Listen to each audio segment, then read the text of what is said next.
Kuminga's agent has been with him since high school. To the best of my knowledge, he's been the only agent Kuminga's ever had.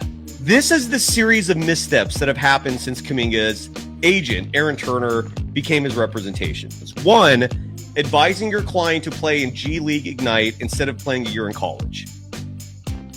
Two, not establishing a better line of communication during the draft process. There was a mock draft that had Kuminga going number 1 in the 2021 NBA draft.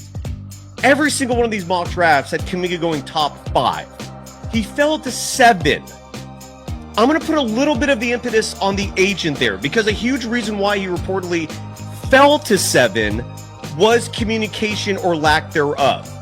People thought he might have been standoffish. People thought maybe he was egotistical. Side note, this is someone who's from the Congo who speaks 4 languages. So maybe culturally, he doesn't fit this specific archetype, if you will, of your traditional NBA basketball player.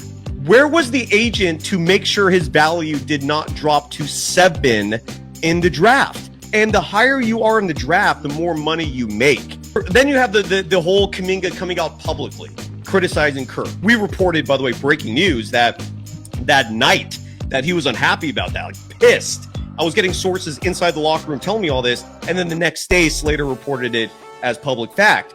If you're representing Kuminga, why are you not advising a private line of communication there? Like, why are you taking this public by going to Shams and telling Shams Kuminga's pissed off about his role? And in that very same day, you had Steve Kerr coming out publicly going, my door's open.